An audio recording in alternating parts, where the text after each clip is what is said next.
한중이 빼빼로데이인데 나 빼빼로 안 주나? 남친 있어서 안 주는 건가? 11월 11일 첫눈이 내리기 직전 강원도 인제군 제12보병사단 사령부의 공기는 뼈를 에일 듯 차가웠다.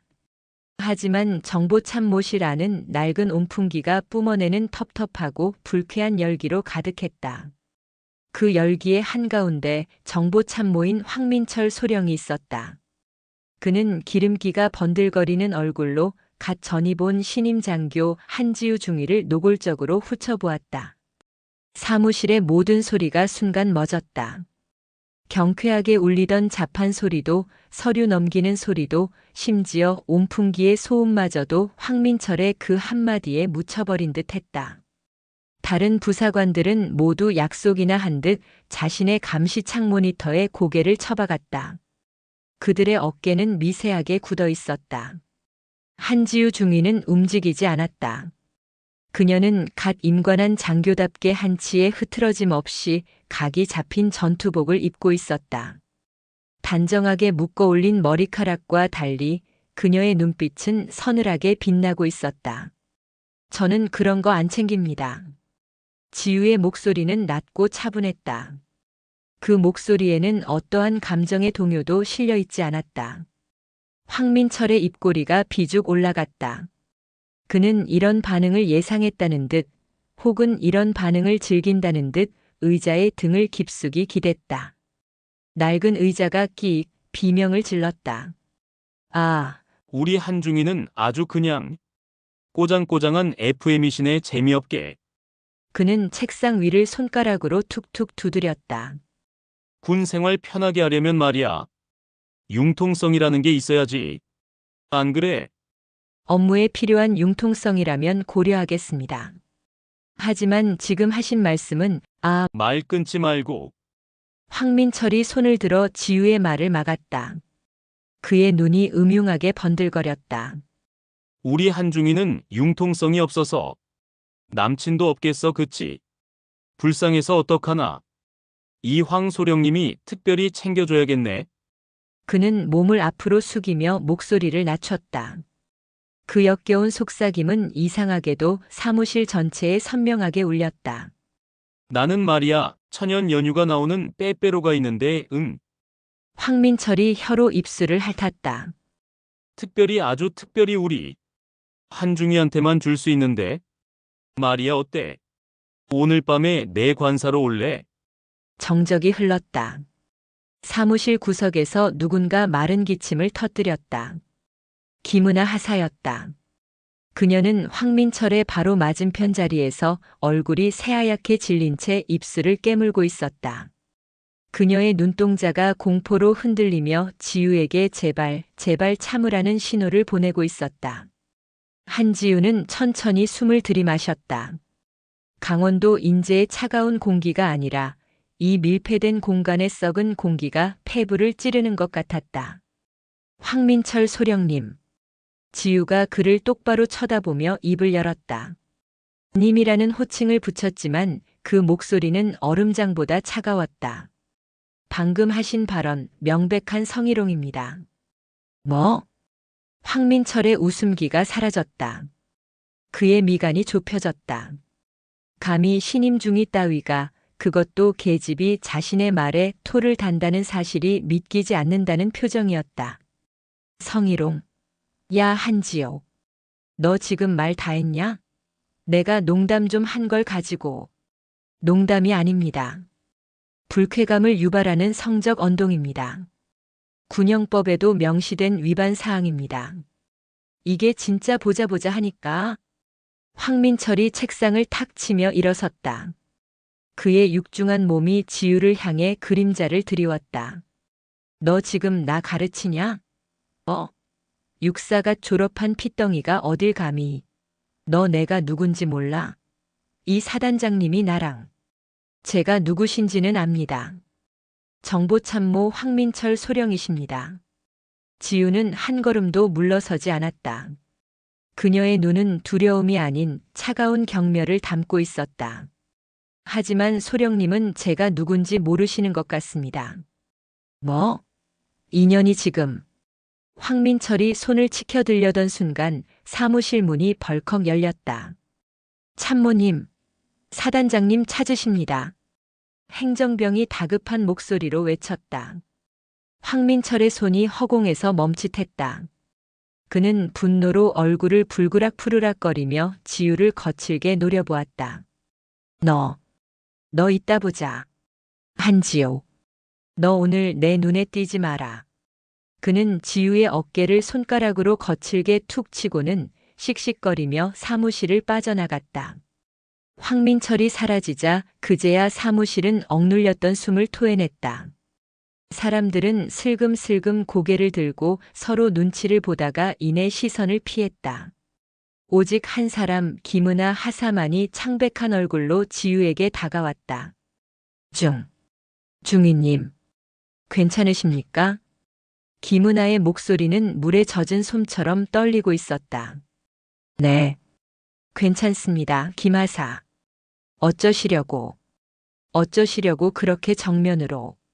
황소령님 저러고 그냥 넘어갈 분 아니십니다.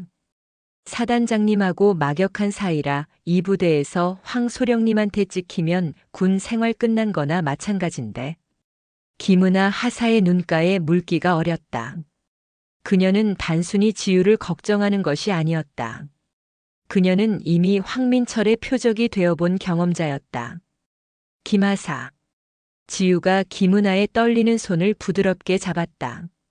걱정해줘서 고맙습니다. 하지만 괜찮습니다. 원래 짖는 개는 무는 법이 없거든요. 하지만 저분은 짖기만 하는 게 아니라 진짜 무는 분입니다. 저도. 김은아가 말을 잇지 못하고 입술을 깨물었다. 그녀의 손등에 난 작은 멍자국이 지우의 눈에 들어왔다. 최근에 생긴 상처가 분명했다. 지우의 눈빛이 순간 깊은 심연처럼 가라앉았다. 그녀는 김은아의 손을 놓아주며 나지막이 말했다. 그렇다면 더더욱 가만히 있으면 안 되겠네요. 네. 아닙니다. 김하사도 업무 보세요. 저도 제 일 하겠습니다. 지우는 아무 일 없었다는 듯 자신의 자리로 돌아가 서류를 집어들었다. 하지만 그녀의 머릿속은 복잡하게 돌아가고 있었다. 황민철. 사단장의 측근. 부대 내의 왕. 그는 자신의 권력을 믿고 이 작은 왕국에서 폭군처럼 군림하고 있었다. 지우는 이곳 강원도 인제 제12보병사단으로 자원했다. 대한민국 군 서열 1위, 육군 참모총장 한태산 대장의 외동딸이라는 배경을 철저히 숨기고 오직 장교 한지우로서 자신의 실력을 증명하고 싶었다. 아버지는 딸의 고집을 꺾지 못하고 그저 몸조심해라는 말과 함께 이곳 최전방으로 떠나보냈다. 그녀는 군의 부조리를 책으로만 배운 것이 아니었다. 아버지의 어깨 너머로 수많은 보고와 민원을 통해 군 내부의 썩은 고름을 익히 알고 있었다. 그리고 다짐했다. 만약 그런 부조리를 직접 목격하게 된다면 절대 외면하지 않겠다고. 천연 연유라. 지우의 입가에 얼음 같은 미소가 스쳤다. 황민철은 자신이 지금 누구를 건드렸는지, 제 무덤을 얼마나 깊게 파고 있는지 전혀 모르고 있었다. 그날 오후 일과가 거의 끝날 무렵이었다. 황민철은 사단장 보고를 마치고 돌아왔는지 기분이 한결 나아진 얼굴로 사무실에 들어섰다. 그는 지우의 자리를 힐끗 보더니 코웃음을 쳤다. 아, 한중이. 아직 퇴근 안 했네. 정리할 업무가 남았습니다. 그래. 우리 한중이는 아주 성실해서 탈이야. 황민철이 빈정거리며 자신의 자리에 앉았다. 그리고는 서류철 하나를 집어들고 지우를 향해 턱짓했다. 성실한 한중이가 이것 좀 하지. 무슨 업무입니까? 업무는 무슨. 저기 뒤에 서고 있지? 참고 말이야. 먼지 쌓인 거 안 보여? 주말에 사단장님 순시 도신다는데 저 꼴이면 나만 깨진다고. 오늘 퇴근 전에 서고 정리 싹 다 해놔. 먼지 한 톨도 나오면 안 돼. 명백한 사적 지시이자 업무 외 부당 지시였다. 김은아 하사가 놀라 소령님, 거기는 혼자서 오늘 안에 다 못. 이라고 말하려다 황민철의 살벌한 눈빛에 입을 다물었다. 까라면 까야지 말이 많아. 한지우 중이. 군말 없이 할 수 있나? 황민철은 지우가 또다시 반항하기를 기다리는 눈치였다. 여기서 또 반발하면 명령 불복종의 굴레를 씌울 속셈이었다. 지우는 조용히 자리에서 일어났다. 알겠습니다. 지시대로 처리하겠습니다. 오, 웬일로 순순히. 그래, 그래야 내 밑에서 버티지. 황민철이 만족스럽다는 듯 웃었다. 지우는 묵묵히 몸을 돌려 사무실 뒤편의 좁은 서고로 향했다. 그곳은 평소에도 사람이 잘 드나들지 않아 냉기가 감도는 곳이었다. 오래된 서류 뭉치에서 나는 퀴퀴한 종이 냄새와 곰팡이 냄새가 코를 찔렀다. 지우가 전등 스위치를 올리자 희미한 백열등이 깜빡거리며 좁고 긴 공간을 비췄다. 양옆으로 거대한 철제 선반이 늘어서 있고 그 위로 온갖 서류 상자들이 천장까지 쌓여 있었다. 지우는 전투복 소매를 걷어붙였다. 좋아. 증거를 수집할 시간과 장소를 친히 마련해 주시는군. 그녀는 자신의 소형 녹음기가 주머니 안에서 제대로 작동하고 있는지 확인했다. 황민철과의 대화는 이미 녹음되었지만 더 확실한 것이 필요했다. 그녀가 가장 안쪽 선반의 상자를 막 꺼내려 할 때였다. 철컥. 서고 문이 열리는 소리가 났다. 그리고 동시에 백열등이 꺼졌다. 순식간에 서고 안은 한 줄기 빛도 들어오지 않는 암흑으로 변했다. 지우가 반사적으로 돌아보았다. 문 쪽에서 익숙한 실루엣이 어둠을 등지고 서 있었다. 황민철이었다. 아이고, 스위치를 잘못 눌렀네. 미안. 황민철의 목소리가 어둠 속에서 낮게 울렸다. 하지만 그는 다시 불을 켤 생각이 없어 보였다.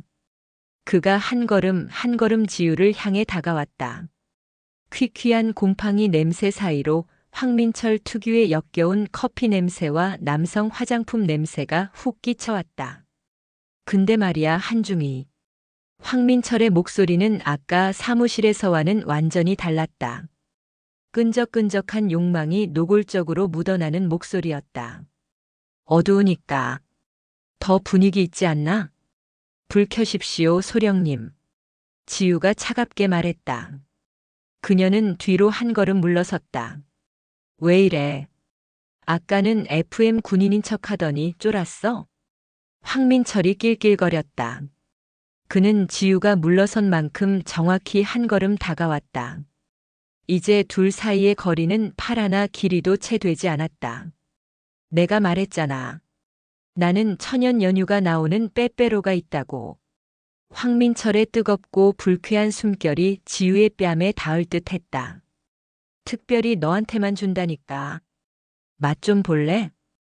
그의 커다란 손이 어둠 속에서 천천히 뻗어나오는 것이 실루엣으로 보였다. 지우의 어깨를 향하고 있었다. 한지우의 등 뒤로 차가운 철제 선반이 닿았다. 좁은 서고 안 황민철의 역겨운 숨결 외에는 아무 소리도 들리지 않았다. 그녀는 완벽하게 고립되었다. 어둠 속에서 황민철의 커다란 손이 뻗어나왔다. 그의 손은 한지우의 어깨가 아닌 그녀의 턱을 향해 다가오고 있었다. 불쾌한 숨결과 함께 그의 속삭임이 귓가를 파고들었다. 맛 좀 볼래? 응. 한지우의 등 뒤에 닿은 차가운 철제 선반이 유일한 현실감이었다. 그녀는 피할 곳이 없었다. 바로 그 순간이었다. 황민철의 손이 지우의 턱에 닿기 직전 지우의 오른손이 번개처럼 솟구쳤다. 그녀의 손은 황민철의 뻗은 팔목을 잡는 대신 그의 손목 안쪽 뼈와 힘줄이 가장 얇게 만나는 급소를 정확하게 움켜쥐었다. 끄악! 황민철의 입에서 돼지 멱다는 소리가 터져나왔다. 어둠 속에서 상대를 제압하는 것은 지우에게 익숙한 훈련 중 하나였다. 그녀는 잡은 손목을 비틀며 황민철의 팔꿈치 관절을 어깨 쪽으로 꺾어 올렸다. 동시에 왼발로 그의 오금, 무릎 뒤쪽을 강하게 걷어찼다. 커헉. 육중한 몸이 균형을 잃고 그대로 무너졌다. 지우는 팔을 꺾은 채 그를 바닥에 내리꽂았다. 끄아. 팔 부러진다. 황민철이 퀴퀴한 먼지 구덩이 속에서 비명을 질렀다. 사무실에서는 상상도 못할 권위라고는 찾아볼 수 없는 처절한 소리였다. 지우는 그의 등 위에 올라타 무릎으로 척추를 누른 채 팔을 등 뒤로 꺾어 완벽하게 제압했다. 그녀의 목소리는 어둠과 먼지 속에서도 얼음처럼 차가웠다. 황민철 소령. 아, 아파 이년아. 이거 안 나? 내가 감히. 첫 번째 경고입니다. 지우는 그의 귀에 대고 나지기 하지만 뼈에 새기듯 말했다. 저는 맛을 보는 취미 따위 없습니다. 하지만 제 주먹은 맛이 아주 씁니다. 다음번에 또다시 그 더러운 손이나 혀를 함부로 놀리면 그땐 이 팔이 아니라 소령님의 그 천년 연유가 나온다는 입을 찢어버릴 겁니다. 에이, 이게 군대에서 상관 폭행. 어두운 서고에서 여군 장교의 턱을 만지려던 건 폭행이 아니고 무엇입니까? 지우가 꺾은 팔에 힘을 살짝 더 주자 황민철이 다시 비명을 질렀다. 알았어. 놓으라고. 아. 지우는 그를 몇 초간 더 짓누르다 경멸스럽다는 듯이 그를 바닥에 내팽개치고 일어섰다. 그리고는 서고 문을 열고 전등 스위치를 올렸다. 탁! 희미한 백열등이 켜지고 먼지 구덩이 속에서 엎드린 채 자신의 팔을 붙잡고 헐떡이는 황민철의 비참한 모습이 드러났다. 그의 얼굴은 분노와 고통, 그리고 믿을 수 없는 충격으로 일그러져 있었다. 지우는 흐트러짐 없는 자세로 전투복에 묻은 먼지를 툭툭 털어냈다. 서고 정리는 다 끝내고 퇴근하겠습니다. 먼저 들어가십시오. 그녀의 목소리에는 방금 사람을 내다 꽂은 사람이라고는 믿기지 않는 평온함이 서려 있었다. 황민철은 부들부들 떨며 일어섰다. 꺾인 팔이 욱신거렸지만 그보다 더한 것은 수치심과 사리에 가까운 분노였다. 감히 저 계집애가, 육사간 나온 핏덩이가, 너, 한지호, 너, 끝났어. 그는 이를 갈며 중얼거렸다. 정식으로 징계위원회에 회부하겠다. 상관 폭행 및 하극상으로. 너, 각오해라. 마음대로 하십시오. 지우가 그를 정면으로 바라보았다. 그녀의 눈빛은 흔들림이 없었다. 징계위원회가 열리면 저도 좋지요. 위원회에서 상세히 진술하겠습니다. 황민철 소령님께서 11월 11일 일과 시간 이후 저를 폐쇄된 서고로 유인하여 불을 끈 뒤 천년 연유 빼빼로 맛 좀 볼래? 라며 제 턱을 만지려 했던 행위에 대해 정당방위 및 상관의 성추행 미수 혐의로 맞대응하겠습니다. 물론 제 주머니에 있던 이것도 함께 제출해야겠지요. 지우가 주머니에서 꺼낸 것은 작고 검은색의 소형 녹음기였다. 빨간 불빛이 깜빡이며 모든 것을 기록했음을 알리고 있었다. 황민철의 얼굴이 하얗게 질렸다. 너. 그는 자신이 완벽하게 함정에 빠졌다는 것을 깨달았다. 징계위원회, 성추행 미수, 녹음기, 그 어느 것 하나 자신이 감당할 수 있는 것이 없었다. 사단장이 아무리 자신을 감싸도 성범죄와 하극상은 차원이 다른 문제였다. 특히 녹음된 증거가 있다면. 왜 그러십니까? 징계위원회 여시겠다면서요. 지우가 한 걸음 다가갔다. 황민철은 움찔하며 뒷걸음질 쳤다. 에이, 이 교활한 건 소령님이십니다. 지우가 녹음기의 정지 단추를 눌렀다. 오늘은 이쯤에서 물러나 드리죠. 하지만 두 번은 없습니다. 제게서 떨어지십시오. 그리고 김은하 하사에게도. 내가 뭔데 김 하사까지. 그냥 하는 충고가 아닙니다. 명령에 가까운 권고입니다. 지우는 황민철을 노려보며 마지막 말을 남겼다. 오늘 서고 정리는 못하겠습니다. 먼지를 너무 많이 뒤집어 쓰신 분이 계셔서 환기를 좀 시켜야겠습니다. 그녀는 황민철을 지나쳐 사무실로 당당히 걸어 나갔다. 사무실에는 아직 김은아 하사가 남아 있었다. 그녀는 지우가 서고로 들어간 뒤 문이 닫히고 불이 꺼지는 것을 보았다. 그리고 황민철이 들어가는 것까지. 그녀는 안절부절 못하며 발만 동동 구르고 있었다. 지우가 아무 일 없다는 듯 걸어 나오자 김은아 하사가 달려왔다. 중위님, 괜찮으십니까? 저기 소령님이. 괜찮습니다, 김하사. 소령님, 안에 먼지가 너무 많아서 청소를 포기하고 나오셨습니다. 네.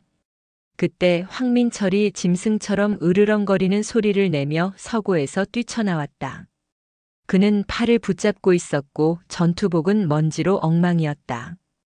그는 지우와 김은아를 잡아먹을 듯이 노려보더니 자신의 가방을 거칠게 움켜쥐고 사무실을 박차고 나갔다. 쾅! 문이 부서져라 닫혔다. 김은아 하사는 어안이 벙벙한 표정으로 지우를 바라봤다. 대체 무슨 일이 있었던 겁니까? 그냥 작은 해프닝이 있었습니다. 지우가 희미하게 웃었다. 김하사도 어서 퇴근하십시오. 늦었습니다. 하지만 중위님, 저대로 괜찮으시겠습니까? 황소령님 분명 어떻게든 보복할 겁니다. 보복하겠죠. 하지만 공식적으로는 못할 겁니다. 지우는 자신의 책상을 정리했다. 녹음기를 가방 깊숙이 넣었다. 대신 더 교묘하고 더 치졸한 방법을 쓸 겁니다. 이제부터가 진짜 시작입니다, 김하사. 지우의 말대로였다. 다음 날부터 황민철의 교묘한 괴롭힘이 시작되었다. 그는 서고에서의 일을 발설할 수 없었기에 지우를 공식적인 업무로 짓누르기 시작했다. 한중이, 어제 시킨 서고 정리 아직도 안 끝났나? 당장 마무리해. 한중이, 작전과에서 요청한 보고서 오늘까지 전부 취합해서 나한테 보고해. 새벽까지 하든 밤을 새우든. 한중이, 너는 육사 나왔다면서 이따위 오탈자 하나 못 잡나? 보고서 처음부터 다시 써와. 100번이라도 다시 써. 그는 사사건건 트집을 잡았다. 다른 장교들에게는 관대했지만 유독 한지유에게만은 지옥의 사자처럼 굴었다. 그는 지유가 스스로 지쳐서 나가떨어지거나 아니면 감정적으로 폭발해 하극상의 빌미를 주기를 바랐다. 사무실의 다른 사람들도 모두 이 분위기를 눈치챘다. 그들은 황민철이 두려워 지유를 슬슬 피하기 시작했다. 지유는 순식간에 사무실의 외딴섬이 되었다. 하지만 지유는 묵묵히 모든 것을 해냈다. 새벽까지 보고서를 쓰라면 썼고 서고 정리를 하라면 했다. 그녀의 보고서는 토씨 하나 틀리지 않고 완벽했으며 서고는 먼지 한 톨 없이 정리되었다. 황민철은 트집을 잡으려 해도 잡을 수가 없자 더욱더 안달이 났다. 저 독한 년. 그는 지유를 부술 수 없다는 것을 깨닫자 더 비열한 방법을 택했다. 그는 지유의 가장 약한 고리 김은아 하사를 다시 건드리기 시작했다. 김하사. 황민철이 어느 날 오후 김은아를 불렀다. 너 오늘 저녁에 시간 좀 내. 네. 오늘 당직이라. 당직? 당직 근무자 받고. 내가 사단장님하고 저녁 약속 있는데 너도 같이 가자. 사단장님이 너 예쁘게 보셨다더라. 김은아의 얼굴이 새파랗게 질렸다. 사단장 운운하는 것은 명백한 거짓말이었다. 그저 자신을 술자리에 끌어내려는 수작이었다. 하지만 소령님 저는 토달지 마. 이건 명령이야. 명령 불복종 할 건가? 김은아가 눈물을 글썽이며 어쩔 줄 몰라 하고 있을 때 지유가 자리에서 일어났다. 소령님. 황민철의 눈썹이 꿈틀거렸다. 또 너냐, 한지호? 넌 내일이나 해. 김하사는 오늘 저와 함께 야간 시설물 점검 훈련이 예정되어 있습니다. 이미 어제 결제 올린 사항입니다. 뭐? 야간 시설물 점검? 내가 그런 걸 결제한 기억이 없는데? 여기 결제 서류 있습니다. 소령님께서 어제 오전에 직접 서명하셨습니다. 지우가 내민 서류에는 황민철의 서명이 버젓이 찍혀 있었다.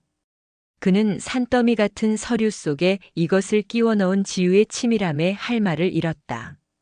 자신이 결제한 문서를 스스로 뒤집을 수는 없는 노릇이었다. 황민철은 주먹을 쥐었다가 풀었다. 그는 김은아를 노려보며 말했다. 좋아. 오늘은 봐주지. 하지만 내일은 야간 훈련 없겠지? 내일 저녁 준비해, 김하사. 그는 김은아에게만 들릴 듯한 목소리로 덧붙였다. 한지우가 내 옆에 평생 붙어 있을 것 같아? 줄 잘 서. 그러다 너만 피곤해져. 황민철이 다시 자기 자리로 돌아가자 김은아는 다리가 풀린 듯 주저앉을 뻔했다. 그날 밤 지우와 김은아는 실제로 야간 시설물 점검을 돌았다. 차가운 인제의 밤바람을 맞으며 철책선을 순찰하던 중 김은아가 울음을 터뜨렸다. 중위님. 이제 어떡해요? 저러다 저 정말. 지우는 묵묵히 그녀의 등을 토닥였다. 울지 마십시오, 김하사. 울 때가 아닙니다. 하지만 무서워요. 황소령님 저러다 정말. 예전에도. 김은아는 차마 말을 잇지 못했다. 지우는 그런 그녀를 바라보며 결심을 굳혔다. 김하사. 나를 믿습니까? 네. 나를 믿는다면 지금부터 내가 하는 말을 잘 들으십시오. 황민철 소령을 완벽하게 무너뜨릴 방법이 있습니다. 김은아의 떨리던 눈동자가 크게 흔들리기 시작했다. 무너뜨린다니요. 그게 가능합니까? 김은아 하사의 목소리는 인제의 겨울 바람보다 더 위태롭게 떨렸다. 그녀에게 황민철 소령은 부대라는 작은 왕국 안의 절대 권력이었다. 감히 거스를 수 없는 거슬렀다가는 뼈도 못 추릴 무서운 존재였다. 한지우 중위는 순찰등으로 주변을 비추며 발걸음을 옮겼다. 철책 너머의 어둠이 짙게 깔려 있었다. 가능합니다. 하지만 저 혼자서는 안 됩니다. 김하사의 도움이 필요합니다. 제가 뭘 할 수 있습니까? 저는 힘도 없고 백도 없고 증거가 필요합니다. 지우가 걸음을 멈추고 김은아를 정면으로 바라보았다. 황소령은 교활합니다. 저처럼 정면으로 맞서는 사람에게는 오히려 몸을 사리죠. 하지만 김하사처럼 자신보다 약하다고 생각하는 사람에게는 아주 대담하고 오만하게 굽니다. 증거를 남길 가능성이 높다는 뜻입니다. 증거라니요? 지금까지 황소령이 김하사에게 했던 모든 부당한 지시, 사적인 만남 강요 그리고 성적인 언동들. 전부 다요. 김은아의 얼굴이 하얗게 질렸다. 그녀는 지난 몇 달간 겪었던 끔찍한 기억들을 떠올렸다. 아무도 없는 탕비실에서 슬쩍 어깨를 감싸던 손, 회식 자리에서 테이블 밑으로 들어오던 발, 한밤중에 외롭다며 걸려오던 전화. 그런 걸 어떻게 지금까지는 당하기만 했습니다. 이제부터는 기록하십시오. 지우는 자신의 전투복 주머니에서 아주 작은 녹음기 하나를 더 꺼냈다. 그녀가 서고에서 사용했던 것과 같은 기종이었다. 이건 김하사 겁니다. 항상 몸에 지니고 다니세요. 황소령과 단둘이 있게 될 상황이면 무조건 작동시키십시오. 그리고 지우는 자신의 수첩을 꺼내 무언가를 적었다. 이건 제 개인 전화번호입니다. 군 전화 말고요. 무슨 일이 생기면 아주 사소한 일이라도 즉시 저에게 문자를 보내십시오. 시간, 장소, 그리고 황소령이 한 말을 정확하게요. 김은아는 떨리는 손으로 작은 녹음기와 번호가 적힌 쪽지를 받아들었다. 이것이 과연 자신을 지켜줄 수 있을지 아니면 더 큰 위험으로 밀어넣을지 확신이 서지 않았다. 무섭습니다. 중위님.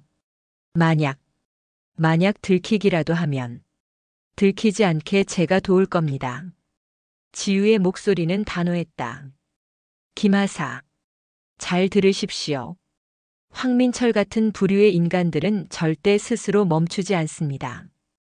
우리가 지금 여기서 멈추면 황소령은 김하사를 계속 괴롭힐 것이고 저는 아마 다른 부대로 쫓겨나겠죠. 그리고 그는 또 다른 김은아를 찾아낼 겁니다. 이 지옥을 끝내고 싶지 않습니까?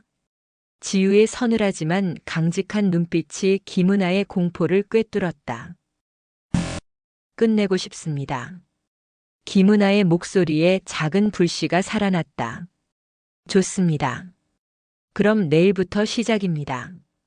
다음 날부터 지우와 은하의 은밀한 공조가 시작되었다. 황민철은 전날 밤 지우의 방해로 김은아를 놓친 것이 분했는지 아침부터 노골적으로 김은아를 괴롭혔다. 김하사, 내 사무실로 커피 좀 타와. 네, 알겠습니다. 김은아는 녹음기에 전원을 켜고 탕비실로 향했다.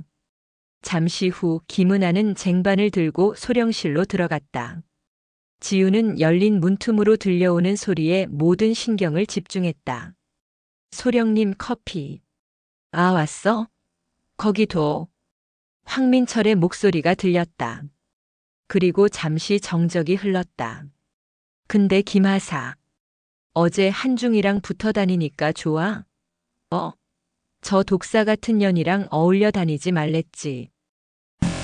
대답 안 해? 내가 웃음나? 아, 아닙니다. 소령님. 어제는 한중이가 막아줬다지만 내일도 그럴 것 같아? 이 부대에서 내 인사고가 누가 쥐고 있는지 몰라. 내가 보고서 한 줄 쓰면 너 진급은 평생 물 건너가는 거야. 알아들어? 내가 너 아껴서 그러는 거 아니야. 응? 오늘 저녁에 시간 빼. 어제 거기 인제읍내 원통리에 새로 생긴 한우집. 거기서 보자. 알았지? 오늘 토 달지 말랬다. 이따 6시에 내 차 앞에서 봐. 이건 명령이야. 네. 김은아가 굳은 얼굴로 사무실에서 나왔다. 그녀는 곧장 화장실로 향했고 지우도 서류를 챙겨 들고 뒤따라갔다. 화장실 칸막이 안에서 김은아는 녹음 파일을 지우의 휴대폰으로 전송했다. 들으신 대로입니다. 저녁 약속은 어떡하죠? 가야 합니까? 가야 합니다. 네. 김은아가 기겁했다. 가서 더 많은 증거를 모아야 합니다. 하지만 혼자 보내진 않습니다. 지우의 눈이 차갑게 빛났다. 저도 그 식당에 갈 겁니다. 그날 저녁 6시.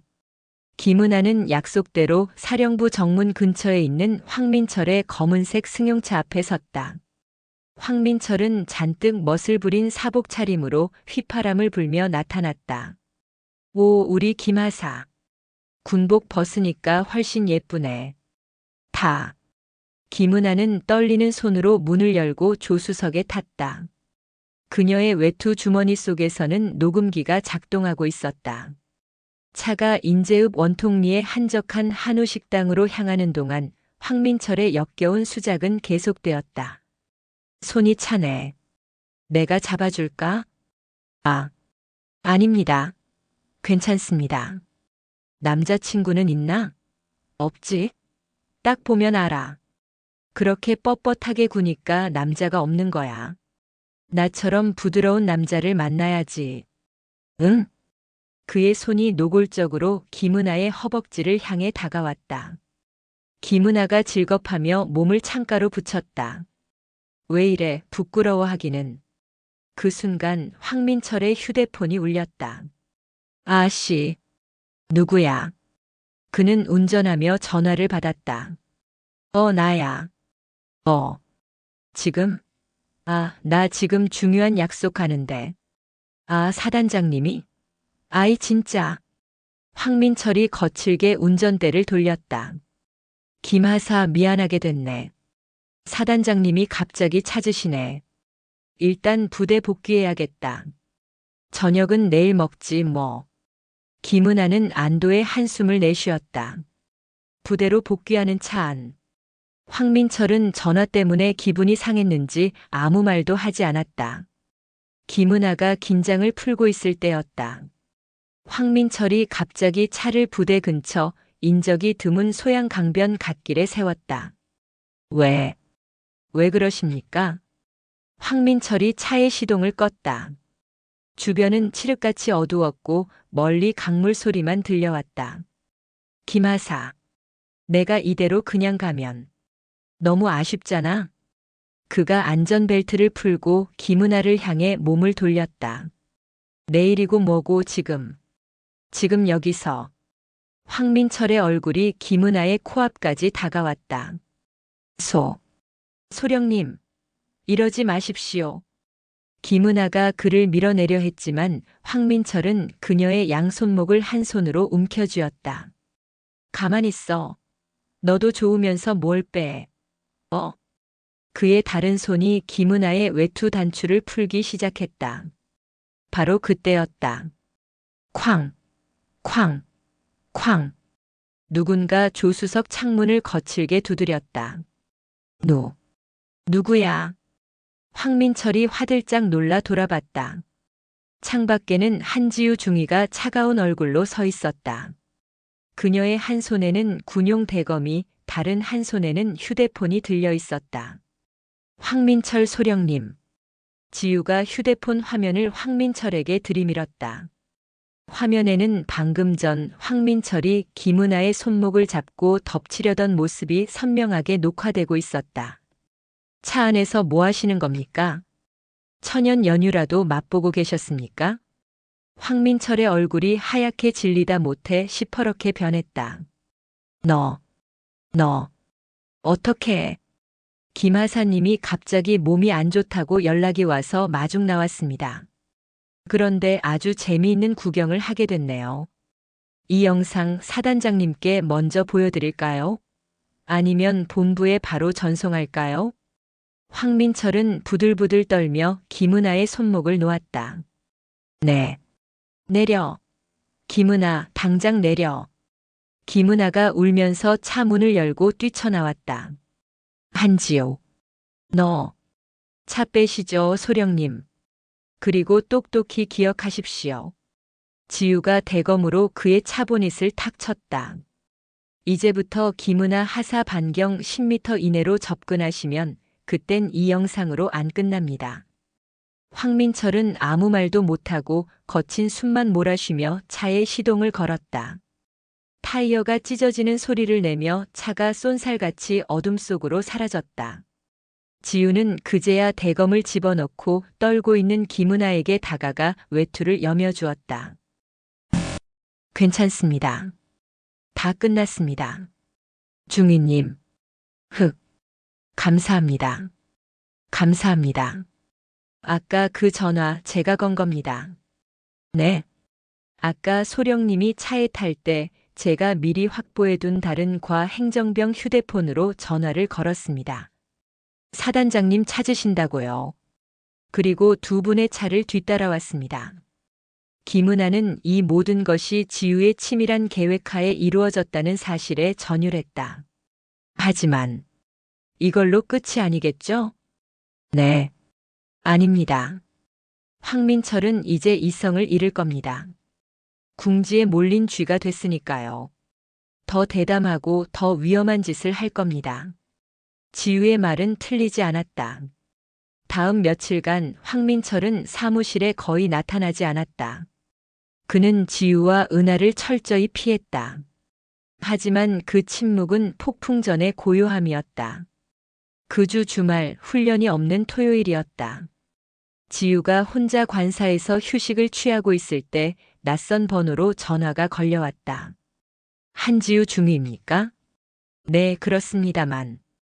육군본부 감찰실입니다. 한중위에 대한 투서가 접수되어 사실 확인차 연락드렸습니다. 투서라니요? 지우의 심장이 차갑게 내려앉았다. 한지우 중위가 복무 중인 제12보병사단 정보참모 황민철 소령에게 개인적인 원한을 품고 지속적인 하극상을 저지르며 불법적인 방법으로 증거를 수집, 협박을 일삼았다는 내용입니다. 또한 아버지가 육군참모총장이라는 사실을 이용해 부대 내 위계 질서를 어지럽혔다는 내용도 포함되어 있습니다. 지우의 눈이 커졌다. 황민철이 그녀의 배경을 알아낸 것이다. 이에 감찰실에서는 공식 조사를 개시하기로 결정했습니다.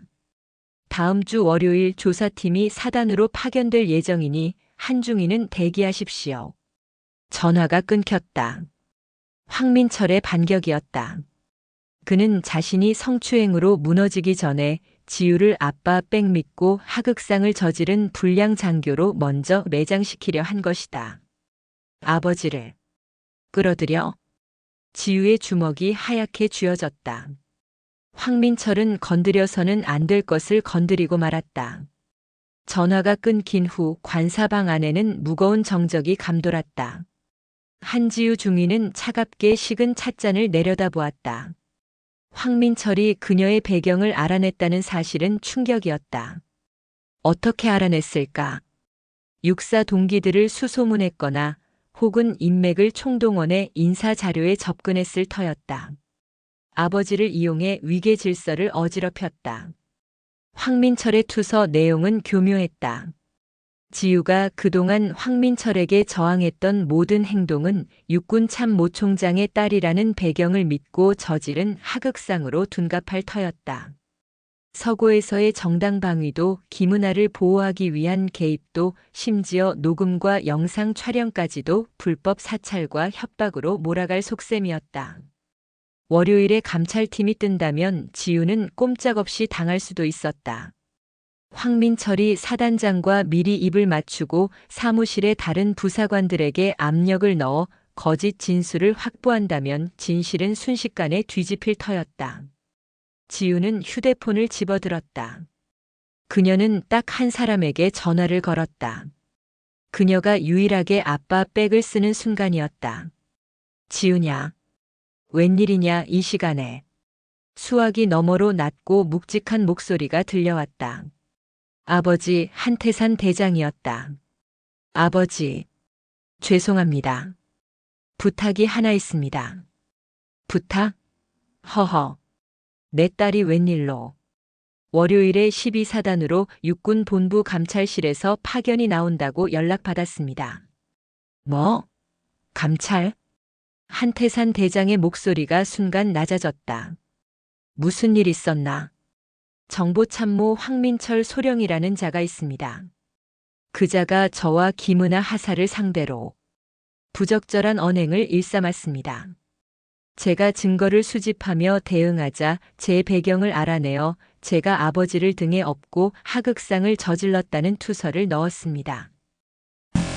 한태산 대장은 잠시 말이 없었다. 수화기 너머로 거친 숨소리가 들리는 듯 했다. 그래서 내가 어떻게 해주면 좋겠나? 그 감찰 막아줄까? 아니면 그 황민철이라는 놈 당장 목을 쳐줄까? 아닙니다. 지우의 목소리는 단호했다. 아무것도 하지 마십시오. 평소처럼. 그냥 육군참모총장 한태산으로 계시면 됩니다. 감찰도 예정대로 오게 하십시오. 지우야. 그건 대신 딱 하나만 부탁드립니다. 월요일에 파견되는 감찰팀 그 누구도 아버지와 연결되지 않는 가장 공정하고 냉철한 사람들로 보내주십시오. 그리고 지우의 목소리가 한층 더 낮아졌다. 제가 신호를 보낼 때까지 아버지는 이 일에 대해 그 어떤 언급도 개입도 하지 않으셔야 합니다. 철저히 모르는 일이어야 합니다. 한태산 대장은 딸의 의도를 즉시 파악했다. 함정을 파려는 게로구나. 그 쥐새끼가 제 발로 들어올 함정. 궁지에 몰린 쥐는 물불을 가리지 않습니다, 아버지. 저는 그 쥐가 가장 발악하는 순간을 잡을 겁니다. 좋다. 내 딸이지만 무서운 아이로구나. 알겠다. 육군 참모 총장으로서 이번 감찰이 공정하게 이루어지도록 조치하겠다. 그 어떤 외압도 없이. 그걸로 되겠느냐? 충분합니다, 아버지. 감사합니다. 전화를 끊은 지우의 눈은 이제 차가운 분노를 넘어 거대한 계획을 실행하는 사냥꾼의 눈빛으로 변해 있었다. 주말 동안 12사단 사령부의 공기는 살얼음판 같았다. 황민철은 의기양양했다. 그가 투서를 넣었고 본부 감찰팀이 움직인다는 소문이 암암리에 퍼졌다. 그는 이미 사단장에게는 한중이가 참모총장 백만 믿고 기어오른다. 이번 기회에 본때를 보여줘야 군기가 선다라며 언지를 주었고 사단장 역시 군의 수장인 한태산 대장의 딸이 자신의 사단에서 문제를 일으켰다는 사실 자체가 부담스러웠기에 이 일을 조용히 덮는 대신 지우에게 책임을 전가하여 엄격한 지휘를 과시할 속셈이었다. 황민철은 정보참모실의 다른 간부들을 하나씩 불러 회유와 협박을 시작했다. 월요일에 감찰팀 오면 말이야. 괜히 한중이 편들 생각 마. 걔 아버지 백 믿고 우리 다 무시하는 거 알지? 여기서 밀리면 우리 다 걔 발밑에서 기어야 해. 내가 어떻게 진술해야 할지 알려줄 테니 그대로만 해. 간부들은 황민철의 권력과 한지우의 배경 사이에서 눈치만 볼 뿐이었다. 김은아 하사는 불안감에 잠도 이루지 못했다. 그리고 월요일, 예정대로 육군 본부가 있는 충남 계룡대에서 감찰팀이 파견되었다. 그런데 이상했다. 도착한 감찰팀은 단출했다. 감찰실장인 대령 1명과 수사관 역할을 하는 중령 1명. 단둘이었다. 황민철이 예상했던 요란한 대규모 감찰이 아니었다. 뭐지? 아버지가 막아준 건가? 아니면 일이 더 쉬워졌군. 황민철은 의아했지만 오히려 일이 쉬워졌다고 생각했다. 2명쯤이야 사단장과 자신이 구워 삼기엔 식은 죽 먹기였다. 감찰은 사단장 보고 이후 곧바로 투서의 핵심 인물인 황민철과 한지우, 그리고 참고인 김은아 하사에 대한 개별 면담으로 시작되었다. 황민철이 먼저 감찰실 장박 대령과 마주 앉았다. 황소령, 투서 내용은 사실인가? 사실입니다, 대령님. 저 한지우 중위 전입 첫날부터 사사건건 불손한 태도를 보이더니 급기야는 저를 폭행까지 했습니다. 황민철은 서고에서의 일을 완전히 왜곡했다.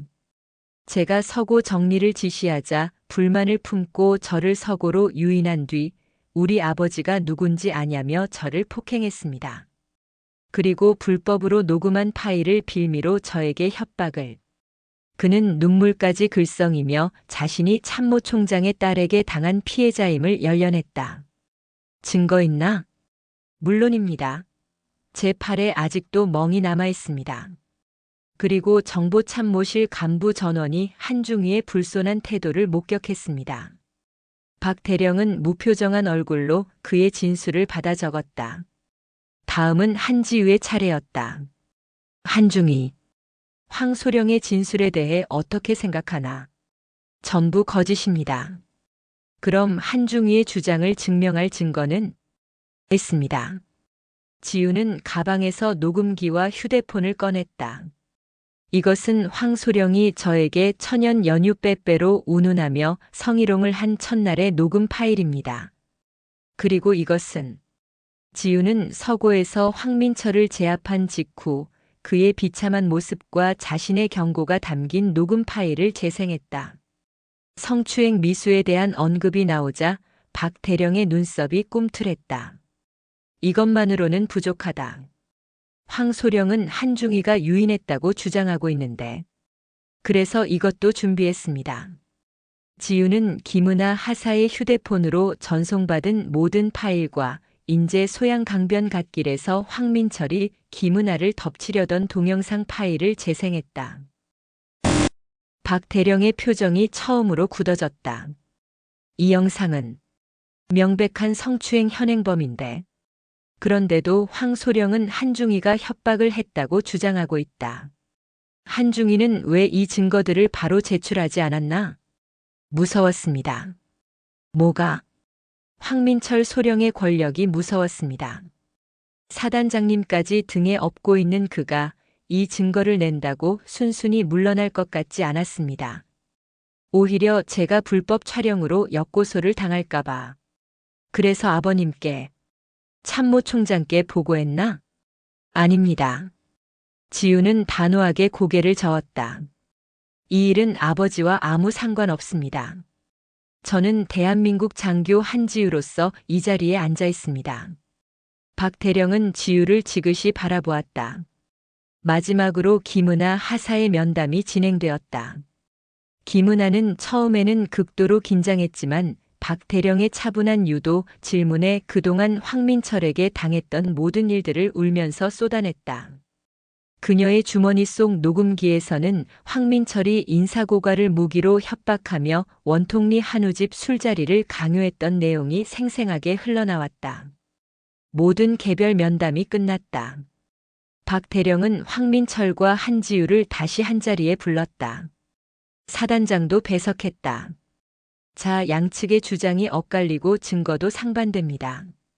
황소령은 한중이가 아빠 백을 믿고 하극상을 저질렀다 주장하고, 한중이는 황소령이 성희롱과 직권남용을 저질렀다고 주장합니다. 사단장님 생각은 어떠십니까? 사단장은 황민철의 편을 들기로 작정했다. 박 대령님, 아무리 증거가 있다 한들 군대는 위계 질서가 생명입니다. 한중이의 행동은 명백히 도를 넘은 하극상입니다. 신임 장교가 참모를 폭행하고 불법 녹취를 하다니요. 아버님이, 참모총장님이 아시면 노발대발하실 일입니다. 황민철의 입가에 승리의 미소가 번졌다. 끝났다. 한지호. 그렇습니까? 참모총장님이 노발대발하실 일이라. 박 대령이 알 수 없는 미소를 지으며 고개를 끄덕였다. 황민철 소령.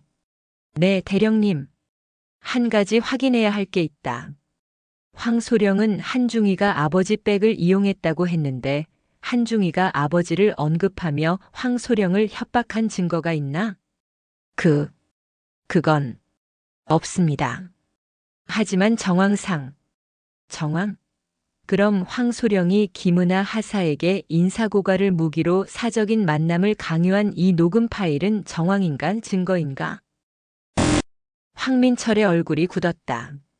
한중이가 황소령을 폭행했다는 그 서고에서 불이 꺼진 상태로 황소령이 연유 빼빼로 운운하며 여군 장교의 턱을 만지려 한 것은 하극상인가 성추행인가? 그것은 농담? 그럼 소양 강변 갓길에 차를 세우고 부하 여군의 옷에 손을 댄 이 영상도 농담인가? 박 대령이 버럭 소리를 질렀다. 사단장의 얼굴이 하얘졌다.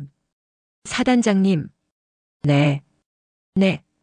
이게 사단장님이 말씀하시는 군기입니까? 부하 여군들을 상습적으로 성추행하고 직권을 남용하는 정보참모를 비호하는 것이 사단장님의 지휘 방침입니까? 아닙니다. 저는 몰랐습니다. 모르셨다. 그래서 피해자가 제출한 명백한 증거 앞에서도 하극상 운운하며 가해자를 두둔하셨습니까? 박 대령이 자리에서 일어났다. 황민철 소령. 그리고 사단장님. 당신들은 지금 육군 참모총장의 딸을 건드린 게 아니야. 박 대령이 자신의 가슴에 달린 휘장을 떼어 테이블에 던졌다. 그것은 감찰실 휘장이 아니었다. 우리는 본부 감찰팀이 아니다. 함께 온 중령이 문을 열자 군사경찰 완장을 찬 병력들이 사무실로 들이닥쳤다. 우리는 계룡대에서 파견된 육군 중앙수사단이다. 황민철과 사단장의 눈이 경악으로 물들었다. 뭐라고요? 황민철 소령. 당신을 직권남용, 부하 강제추행, 협박 및 무고 혐의로 긴급 체포한다. 사단장. 당신은 이 모든 사실을 인지하고도 묵인, 비호한 혐의로 즉시 보직 해임되며 수사되기 좋지 않나. 에이. 이럴 수가. 황민철이 믿을 수 없다는 듯 한지우를 돌아봤다. 지우는 차가운 눈으로 그를 바라보며 말했다. 당신이 쏘아 올린 투서가 당신을 잡을 그물이 된 겁니다. 황민철 소령. 그때였다. 사단 사령부 전체에 요란한 헬기 프로펠러 소리가 울려 퍼지기 시작했다. 누군가 창밖을 내다보며 외쳤다. 저건 서울 용산에서 뜨는 참모총장님 직할기. 검은색 헬기 한 대가 거대한 바람을 일으키며 사단 사령부 연병장 정중앙에 착륙하고 있었다. 내 딸 보러 왔다. 4개의 별이 빛나는 전투모. 대한민국 육군의 정점. 한태산 대장의 목소리는 헬기의 거대한 프로펠러 소음과 강원도 인제의 칼바람을 뚫고 그 자리에 있는 모든 이의 뼛속까지 파고들었다. 그것은 아버지의 목소리가 아니었다. 군 전체를 호령하는 총장의 목소리였다. 수갑을 찬 채 군사경찰에게 팔이 꺾여 있던 황민철은 그 목소리에 온몸의 피가 얼어붙는 것을 느꼈다. 딸. 그는 눈앞의 현실을 부정했다. 아니야. 아닐 거야. 저 핏덩이가. 저 육사관 나온 년이. 참모총장의 딸. 황민철의 뇌가 뒤늦게 모든 조각을 맞추기 시작했다. 그녀의 이상하리만치 당당했던 태도. 서고에서 자신을 압도했던 무력. 그리고 결정적으로 본부 감찰팀이 아니라 중앙수사단이 직접 움직였다는 사실까지. 모든 것이 함정이었다. 한태산 대장은 헬기에서 내린 그 위용 그대로 보직 해임되어 넋이 나간 사단장과 경악으로 굳어버린 황민철을 마치 길가의 돌멩이 보듯 스쳐 지나갔다. 그의 군화는 한치의 망설임도 없이 오직 한 사람을 향해 나아갔다. 그는 딸 한지우 중위 앞에 섰다. 두 사람의 눈이 허공에서 마주쳤다. 한 사람은 이 군대의 총장이었고 한 사람은 이제 막 임관한 신임 장교였다. 보고. 한태산 대장이 입을 열었다. 짧고 굵은 한마디였다. 괜찮으냐는 사적인 안부는 없었다. 한지우가 조금의 흐트러짐도 없이 완벽한 거수 경례를 붙였다. 충성. 중위 한지우 육군 참모총장님께 보고드립니다. 그녀의 목소리는 연병장에 모인 모든 이의 귀에 선명하게 꽂혔다. 제12보병사단 정보참모 황민철 소령. 부하 여군 다수를 상대로 한 상습적인 성희롱, 직권남용, 협박 및 강제추행 미수. 사단장, 동사실을 인지하고도 묵인 및 비호, 나아가 피해자에 대한 2차 가해 동조. 이상입니다. 한태산 대장은 말없이 딸의 경례를 받았다. 그는 천천히 고개를 돌려 이제는 사색이 되다 못해 잿빛이 된 황민철을 바라보았다. 황민철은 그 눈빛과 마주친 순간 다리에 힘이 풀려 주저앉을 뻔했다. 그것은 분노의 눈빛이 아니었다. 분노는 최소한의 감정이라도 섞여 있지만 저 눈은 마치 벌레를, 아니, 밟아 으깨야 할 오물을 보는 듯한 차가운 경멸 그 자체였다. 황민철의 입에서 기어나오는 소리가 터졌다. 장군님, 참모총장님, 오해입니다. 저는 저 한중이가 따님이신 줄 정말 몰랐습니다. 알았다면 제가 어찌 감히. 그는 자신이 무슨 말을 하는지도 모르는 채 빌기 시작했다. 그것이 자신의 죄를 인정하는 동시에 신분 때문에 차별했다는 것을 자백하는 멍청한 짓임을 깨닫지 못했다. 몰랐다고? 한태산 대장이 나직이 물었다. 몰랐으면 그래도 되는 건가? 아닙니다. 그게 아니라. 황민철 소령. 한태산 대장이 그에게 한 걸음 다가갔다. 황민철은 뒷걸음질 치려 했으나 군사경찰의 손에 붙들려 옴짝달싹 못했다. 내 놈이 천연 연유가 나오는 빼빼로가 있다고. 힉. 황민철은 그 말을 총장의 입에서 직접 듣게 되리라고는 상상도 못했다. 그는 그 자리에서 바지에 오줌을 지릴 것 같은 극한의 공포와 수치심에 휩싸였다. 그래. 어디 그 천연 연유라는 게 뭔지 나도 좀 구경해 보자꾸나. 한태산 대장의 목소리는 조용했지만 그 안에 담긴 살기는 황민철의 군복을 뚫고 심장을 얼려버릴 듯했다. 잘못했습니다. 총장님, 살려주십시오. 제가 죽을 죄를. 황민철은 결국 무너졌다. 그는 수갑을 찬 손으로 빌지도 못하고 짐승처럼 울부짖으며 바닥에 머리를 찌으려 했다. 부대 내의 왕 사단장의 오른팔 그 누구도 거스를 수 없었던 폭군의 모습은 온데간데 없었다. 한태산 대장은 그 비참한 모습을 더 볼 가치도 없다는 듯 고개를 돌렸다. 그의 시선은 한쪽 구석에서 이 모든 광경을 떨며 지켜보던 김은하 하사에게 향했다. 김은하는 거대한 산과도 같은 총장이 자신을 바라보자 숨이 멎는 것 같았다. 한태산 대장은 그녀를 향해 작게 고개를 끄덕였다. 김은하 하사. 그동안 고생 많았다. 그 한마디에 김은하는 그동안 억눌러왔던 모든 서름과 공포가 한꺼번에 터져나오며 그 자리에 주저앉아 통곡하기 시작했다. 아무도 자신을 믿어주지 않았던 그 지옥 같던 시간들을 이 군대의 정점에 있는 이가 알아준 것이다. 끌고 가. 중앙수사단장인 박 장군이 냉정하게 명령했다. 군사경찰들이 울부짖는 황민철과 넋이 나간 사단장을 거칠게 일으켜 세워 호송 차량으로 끌고 갔다. 그들은 이곳 인제가 아닌 계룡대에 있는 군사교도소로 이첩될 터였다. 억울합니다. 총장님, 억울. 황민철의 마지막 발악은 차 문이 닫히는 소리와 함께 처참하게 묻혔다. 연병장에는 침묵이 흘렀다. 사령부의 모든 간부와 병사들이 창문 너머로 혹은 멀찍이 서 이 모든 왕국의 붕괴를 목격했다. 감히 한지우 중위에게 눈도 못 마주치던 정보참모실 직원들은 이제 자신들에게 닥쳐올 운명을 예감하며 사시나무 떨듯 떨고 있었다. 한태산 대장은 한지우에게 다가와 이번에는 아버지로서 그녀의 어깨를 강하게 쥐었다. 잘 버텼다. 딸. 감사합니다, 아버지. 하지만 한태산 대장의 눈이 다시 총장의 눈으로 돌아왔다. 이건 시작에 불과하다. 저놈 하나 잡자고 내가 직접 서울 용산에서 이곳 인제까지 날아온 게 아니야. 그는 텅 비어버린 사단장석을 바라보며 말했다.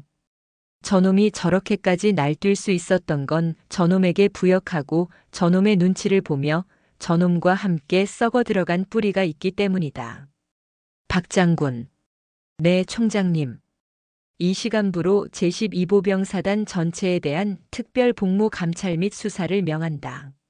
황민철과 관련된 모든 부조리, 그에게 상납을 했든, 그의 부당한 지시에 동조했든, 혹은 피해를 보고도 묵인했든, 모조리 다 끄집어내. 단 한 놈도 남김없이. 명 받들겠습니다. 한태산 대장은 다시 헬기를 향해 몸을 돌렸다. 한중위는 중앙수사단의 조사에 적극 협조하도록. 그리고 그가 헬기에 오르기 전 지우를 돌아보며 마지막 말을 남겼다. 아비는 내가 자랑스럽다. 하지만 군은 공정한 곳이어야 한다. 내가 그 공정함을 바로 세우는 칼이 되어라. 충성. 거대한 헬기가 다시 서울 용산의 집무실을 향해 하늘로 솟아올랐다. 지우는 멀어지는 헬기를 바라보며 주먹을 꽉 쥐었다. 황민철은 잡혔다. 하지만 이것은 끝이 아니었다. 그의 뒤에 숨어있던 거대한 부조리의 몸통을 이제 막 드러내기 시작한 것이었다. 중앙수사단장 박 장군이 지우에게 다가왔다. 한중위. 그리고 김하사. 잠시 사단장실로 가지. 이제부터 아주 긴 청소가 시작될 거다. 박 장군은 텅 빈 사단장실 황민철이 그토록 드나들며 호가호위하던 그 방을 가리켰다. 황민철의 왕국에 대한 이야기. 그리고 그가 사단장과 함께 이곳 인제에서 저지른 다른 짓들에 대해서도 우리가 모르는 것을 말해줘야겠다. 사단장과 정보참모가 동시에 중앙수사단에 끌려간 제12보병사단은 그야말로 뿌리째 흔들렸다. 지휘 계통은 순식간에 마비되었고 사령부 전체는 공포와 혼란에 휩싸였다. 임시 사단장 대리로 부사단장이 지휘권을 인수했지만 그 역시 언제 수사 대상이 될지 몰라 몸을 사리기 바빴다. 진짜 청소는 그날 오후부터 시작되었다. 중앙수사단은 사단장실과 정보참모실을 즉각 폐쇄하고 압수수색에 들어갔다. 황민철의 개인 컴퓨터와 집무실 캐비닛에서는 상상을 초월하는 부패의 증거들이 쏟아져 나오기 시작했다. 이것 보십시오, 단장님. 수사관 하나가 황민철의 비밀 장부를 들고 왔다. 인제읍과 원통리 일대 군납 업체들로부터 정기적으로 상납을 받은 내역입니다. 명목은 부대 위문금이지만 전부 개인 계좌로 흘러들어갔습니다. 여기 사단장에게 상납한 내역도 명확합니다. 그것뿐만이 아닙니다. 다른 수사관이 컴퓨터 파일을 열었다. 인사청탁 리스트입니다. 진급을 대가로 금품을 받거나 특정 간부의 보직을 입맛대로 주무른 정황입니다. 김은하 하사뿐만 아니라 다른 부사관들에게도 부당한 인사불이익을 준 기록이 나옵니다. 박 장군은 차가운 얼굴로 그 증거들을 훑어보았다. 썩어도 단단히 썩었군. 한지우 중위와 김은하 하사를 잠시 불러 지유와 은하는 임시로 마련된 조사실로 들어섰다. 두 사람에게는 미안하지만 지금부터가 진짜 힘든 싸움이 될 수 있다. 박 장군이 장부들을 테이블 위에 펼쳐놓았다. 이것들은 황민철과 사단장의 개인 비리다. 하지만 우리가 지금 잡아야 할 것은 그들에게 부역한 자들이다. 황민철이 저렇게 날뛰는 동안 침묵으로 동조하고 심지어 그 떡고물을 받아먹은 자들. 그는 정보참모실의 다른 간부들 명단을 가리켰다. 이들 중 황민철의 성희롱을 묵인하거나 심지어 동조한 자가 있나? 김은하는 망설였다. 황민철은 주범이었지만 그가 자리를 비웠을 때 그를 흉내내며 자신에게 음담패설을 던지던 다른 상사들, 회식 자리에서 황민철의 눈치를 보며 억지로 술을 따르게 했던 선임들의 얼굴이 스쳐 지나갔다. 있습니다. 이름을 말해줄 수 있나? 김은하는 떨리는 목소리로 하지만 분명하게 그들의 이름과 행적을 진술하기 시작했다. 박 상사님은 황소령님이 안 계실 때 황소령님이 너 예뻐하는 거 보니 출세길 열렸다며 웃었습니다. 그리고 이 중사님은 원통리 읍내 회식 때마다 제 옆자리에 앉아서 허벅지를 지유 역시 자신이 목격했던 사실들을 덧붙였다. 제가 처음 천연 연유 발언을 들었을 때 사무실의 모든 간부들은 그 말을 듣고도 아무도 제지하지 않았습니다. 오히려 저를 이상한 사람 취급하며 피했습니다. 그것은 명백한 묵인이자 동조입니다. 좋다. 증거가 차고 넘치는군. 그날 저녁부터 12사단 사령부는 거대한 신문실로 변했다. 정보참모실의 박 상사가 첫 번째로 불려 들어갔다. 그는 사단장과 황민철이 잡혀갔다는 소식에 잔뜩 겁을 먹은 상태였다. 박 상사, 황민철 소령이 김은하 하사에게 한 짓 알고 있었나? 몰랐습니다. 저는 몰랐다. 출세길 열렸다며 피해자에게 2차 가해를 한 것도 모르는 일인가? 박 상사의 얼굴이 하얗게 질렸다. 그건 농담으로. 여기 김은하 하사의 진술서와 녹취록이 있다. 농담? 박 장군이 녹음기 하나를 틀었다. 거기에는 김은하가 박 상사와의 대화를 몰래 녹음했던 파일이 들어 있었다. 황민철이 잡혀가기 며칠 전 탕비실에서 나눈 대화였다. 박 상사님, 저 정말 힘듭니다. 뭘 그런 걸 가지고 그래. 다들 그렇게 사는 거야. 황소령님 눈에 든 걸 감사하게 생각해. 괜히 한중이처럼 뻣뻣하게 굴다가 너만 다쳐. 이것도 농담인가? 박 상사는 그 자리에서 무너졌다. 제가 잘못했습니다. 황소령님이 시키는 대로 시켰나 아니면 스스로 즐겼나. 박 상사는 직무유기 및 2차 가해 혐의로 즉시 보직 해임 징계위원회에 회부한다. 끌어내. 다음은 이 중사였다. 그는 원통리 회식 자리에서의 성추행 혐의로 불려왔다. 저는 억울합니다. 술이 취해서. 기억이 안 난다. 여기 그날 회식에 동석했던 다른 부사관들의 증언이 있다. 이 중사가 김하사의 손을 억지로 잡고 놓아주지 않았으며 허벅지를 만지는 것을 보았다. 라는 증언이 3건이다. 황민철이라는 거대한 방패가 사라지자 그에게 눌려 지내던 다른 부사관들이 용기를 내어 증언하기 시작한 것이다. 한 사람 한 사람 황민철의 네트워크에 속해 있던 자들이 줄줄이 소환되었다. 어떤 이는 황민철에게 진급을 청탁하며 인제읍내 골프장에서 접대를 했고, 어떤 이는 황민철의 지시로 특정 병사에게 가혹행위를 저질렀다. 황민철의 왕국은 생각보다 더 깊고 넓게 썩어 있었다. 중앙수사단의 칼날은 무자비했다. 하룻밤 사이에 10여 명의 간부가 보직 해임되거나 징계 절차에 들어갔다.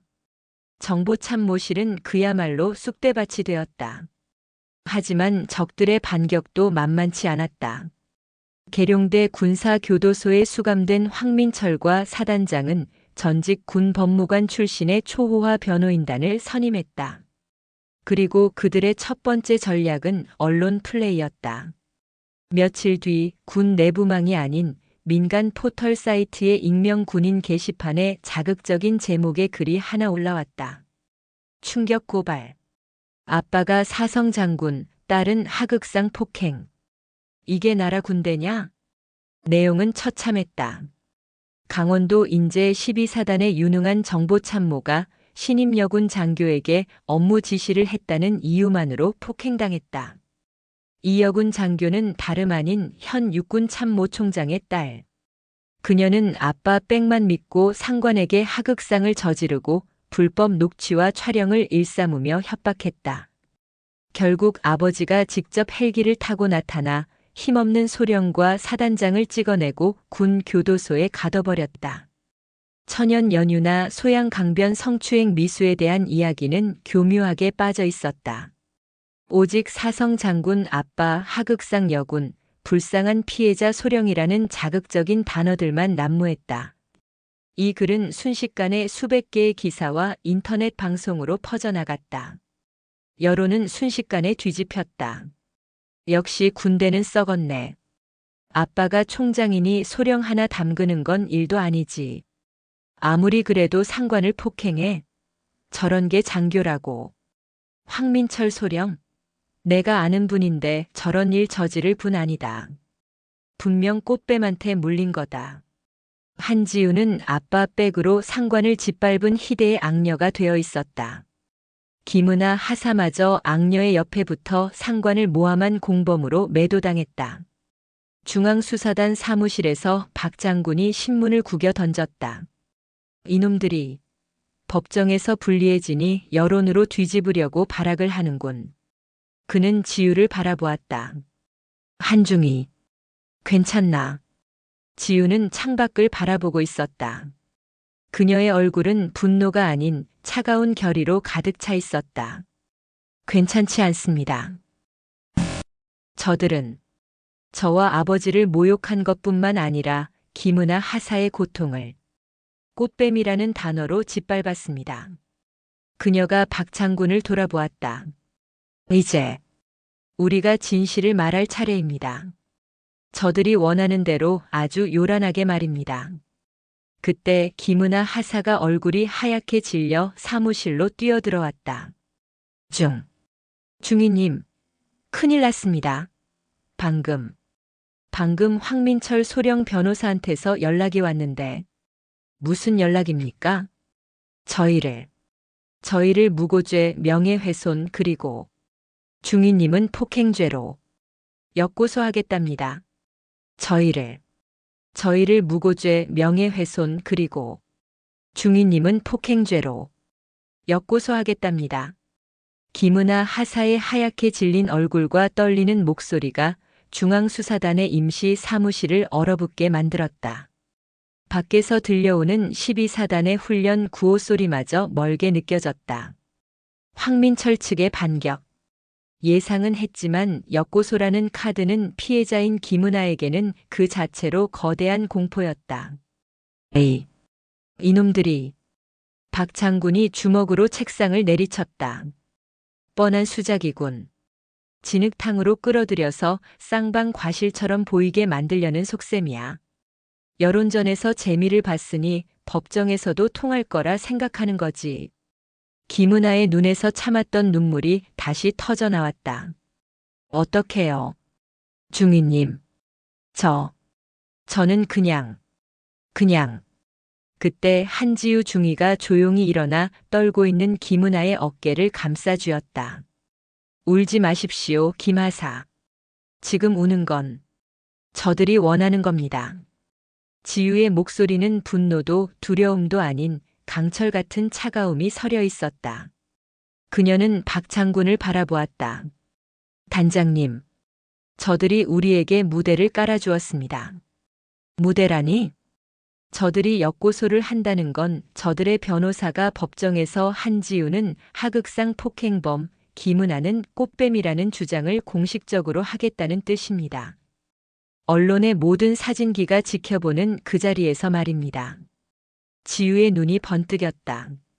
그럼 우리도 그 무대에서 답례를 해야죠. 저들이 가장 듣고 싶어 하지 않는 소리로, 저들이 가장 보고 싶어 하지 않는 장면으로. 그것도 아주 크고 아주 선명하게. 그녀는 자신의 가방에서 모든 증거가 담긴 저장 장치를 꺼내 들었다. 황민철이 가장 아끼는 그 유능한 정보참모라는 가면을 대한민국 전 국민이 보는 앞에서 제가 직접 벗겨드리겠습니다. 며칠 뒤 결전의 날이 밝았다. 황민철과 전임 사단장에 대한 첫 군사재판 기일. 장소는 육군본부가 있는 충남 계룡대 군사법원이었다. 법정 입구는 재판이 열리기 몇 시간 전부터 북새통을 이뤘다. 사성 장군 딸의 하극상이라는 자극적인 먹잇감을 문 기자들, 군 인권단체, 그리고 호기심에 찬 방청객들로 인산인해를 이뤘다. 황민철과 사단장은 수의가 아닌 깨끗하게 다려진 전투복 차림으로 법정에 들어섰다. 황민철의 변호인단이 아직 죄가 확정되지 않은 군인의 명예를 지켜달라며 강력하게 요청한 결과였다. 그들은 초췌한 얼굴을 연기하며 자신들이 거대한 권력의 희생양임을 온몸으로 표출했다. 방청석 한편에는 황민철의 아내와 가족들이 앉아 연신 눈물을 훔치며 카메라 세례를 받았다. 아빠. 황민철의 어린 딸이 아빠를 부르며 우는 모습이 방송 카메라에 잡혔다. 동정 여론이 극에 달했다. 반대편에 한지우 중위와 김은아 하사가 나란히 앉았다. 두 사람은 굳은 표정으로 정면만 응시했다. 쯧쯧. 저것들이 그 꽃뱀들이구먼. 아비백 믿고. 무서운 년들. 방청석에서 수군거리는 소리가 들려왔다. 드디어 재판장이 입정하고 재판이 시작되었다. 예상대로 황민철의 변호인이 먼저 치고 나왔다. 그는 서울 서초동의 유명 로펌에서 온 전직 고등군 검사 출신의 베테랑이었다. 존경하는 재판장님, 본 변호인은 오늘 이 자리에 대한민국군의 무너진 기강을 바로 세우고자 섰습니다. 그는 격정적인 목소리로 포문을 열었다. 이 사건의 본질은 성희롱 따위가 아닙니다. 명백한 하극상이며 군기문란입니다. 피고인 황민철 소령은 강원도 최전방 인제에서 조국을 수호하는 유능한 참모로서 신임 장교인 한지우 중위에 불손하고 오만한 태도를 지적했습니다. 단지 그 이유만으로 변호인이 한지우를 손가락으로 가리켰다. 한지우 중위는 우리 아버지가 육군 참모총장이라는 배경을 믿고 상관인 황민철 소령을 폐쇄된 서고로 유인하여 무자비하게 폭행했습니다. 이는 군형법상 명백한 상관 폭행 및 상해죄에 해당합니다. 법정이 술렁였다. 또한 김은하 하사는 한지우 중위와 결탁하여 피고인의 명예를 실추시킬 목적으로 성희롱이라는 있지도 않은 사실을 날조하고 불법적인 녹취와 촬영을 감행했습니다. 이는 무고죄이자 통신비밀보호법 위반입니다. 존경하는 재판장님, 부디 참모총장의 딸이라는 거대한 권력에 흔들리지 마시고 오직 법과 원칙에 따라. 그때 지우가 조용히 손을 들었다. 재판장님, 증인 신문에 앞서 변호인의 주장에 반박할 증거 자료 제출을 요청합니다. 허가합니다. 황민철의 변호인이 코웃음을 쳤다. 어차피 불법 녹취라 증거 채택도 안 될 것을. 변호인께서는 방금 저와 김은하 하사가 있지도 않은 사실을 날조했다고 주장하셨습니다. 그리고 피고인이 한 농담을 저희가 과장했다고 하셨지요. 지우는 중앙수사단 수사관의 도움을 받아 법정의 대형 화면에 첫 번째 음성 파일을 연결했다. 그럼 피고인 황민철 소령이 했다는 그 농담을 법정에 계신 모든 분이 함께 들어보시겠습니다. 재판장님, 저것은 황민철의 변호인이 다급하게 막아섰지만 재판장은 손을 들어 제지했다. 틀어보시오. 한중이, 빼빼로데이인데 나 빼빼로 안 주나? 남친 있어서 안 주는 건가? 나는 말이야, 천연 연휴가 나오는 빼빼로가 있는데. 응? 특별히, 아주 특별히. 우리 한중이한테만 줄 수 있는데 말이야. 어때? 오늘 밤에 내 관사로 올래? 황민철 특유의 기름기 낀 음흉한 목소리가 스피커를 통해 법정 전체에 울려 퍼졌다. 방청석은 물을 끼얹은 듯 조용해졌다. 아까까지만 해도 꽃뱀이라 수군대던 사람들의 입이 떡 벌어졌다. 황민철의 아내는 믿을 수 없다는 듯 넋이 나간 표정으로 스피커를 바라봤다. 기자들의 카메라 플래시가 미친 듯이 터지기 시작했다. 변호인. 재판장이 차가운 목소리로 물었다. 이것이 변호인이 말하는 군대 내의 흔한 농담입니까? 그것은 변호인의 이마에 식은땀이 배어나왔다. 다음 증거입니다. 지우는 멈추지 않았다. 변호인께서는 제가 피고인을 유인하여 폭행했다고 주장하셨습니다. 당시 서고에서 무슨 일이 있었는지 두 번째 음성 파일을 재생하겠습니다. 다시 스피커에서 소리가 흘러나왔다. 문이 닫히고 전등이 꺼지는 소리. 아이고, 스위치를 잘못 눌렀네. 미안. 근데 말이야, 한중이. 어두우니까 더 분위기 있지 않나?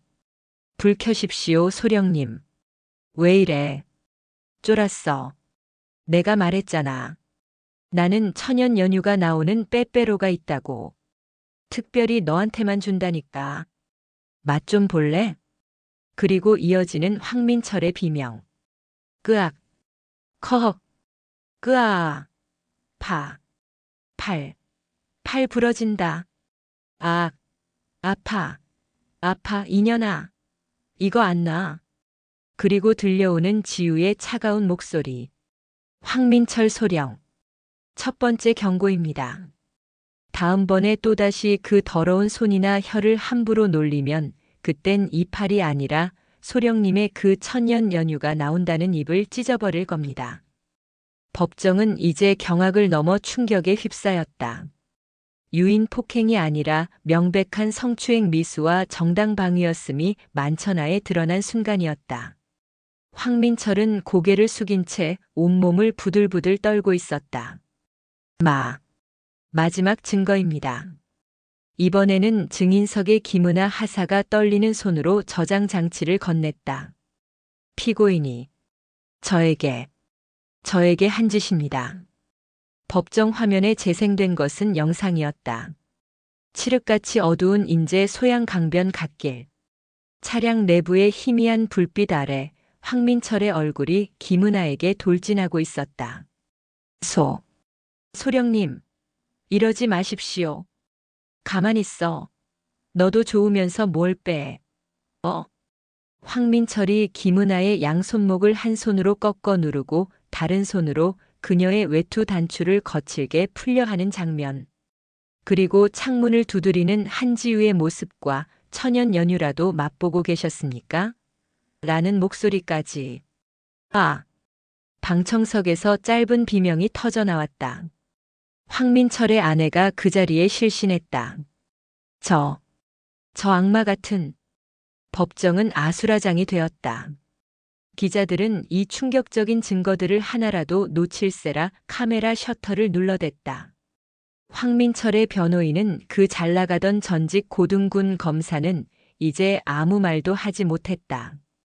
그의 얼굴은 백지장처럼 하얘져 있었다. 그가 굳게 믿었던 하극상 프레임은 산산조각 났고 불법 녹취라는 주장은 성범죄 현행범의 증거 앞에서 힘을 잃었다. 피고인. 재판장이 분노를 참으며 황민철을 불렀다.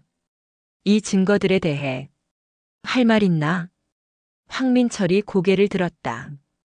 그의 눈은 이성을 잃고 충혈되어 있었다. 그는 자신이 완벽하게 패배했음을 깨달았다. 그리고 이 모든 파멸의 시작이 된 저 여자, 한지우를 노려보았다.